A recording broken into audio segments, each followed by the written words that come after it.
Just like we as humans need proper vaccinations to help us stay healthy, our furry friends do as well.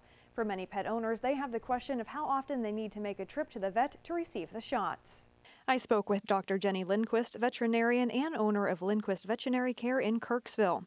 She says that if you're a first-time pet owner or switching from a different practice, it's always best to have a thorough first-time physical exam to review any previous shots and the pet's lifestyle.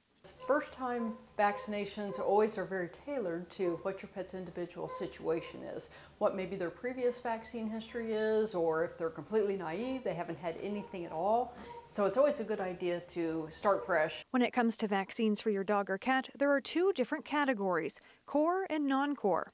Core vaccines are considered vital to all animals based on risk exposure, severity of disease, or even being passed on to humans. Rabies vaccine is always, across the board, across the species, rabies vaccines are the important ones, okay? Because those are zoonotic, which means people can also be involved with rabies vaccines, so with rabies situations. Lindquist says the other category of shots focus more on differing factors in your pet's life. When you get to the non-core vaccines, those tend to do more with the situation, the animal's lifestyle, or perhaps geographical regions where there may be more tick-borne diseases associated, or there may be certain diseases that are more prone to that area. One of our viewers, Zach Hale, told us on Facebook that vaccinations are great. We have a serious issue with Lyme disease in the Midwest, which are tick-borne diseases, and a lot of hounds and outdoor dogs get those diseases. And although the vaccines are doing the job to protect your pet, there is also the possibility for side effects.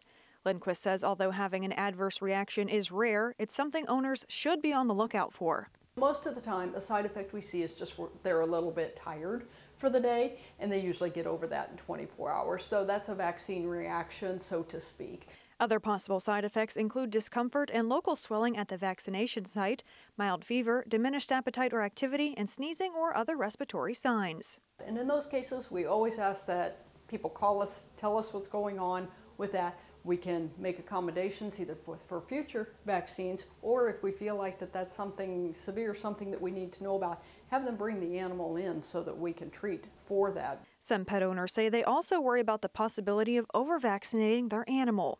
Lindquist says for the most part, the general rule of thumb is to vaccinate pets at their annual exam. However, if animals have certain diseases or they're not feeling well, certain cancers, certain immune compromised situations, then that would be over-vaccinating at that point, to be more worried about their vaccine status perhaps at that point than the fact they're dealing with an immune suppression. Lindquist adds that the #1 piece of advice that she can offer to pet owners is to ask questions.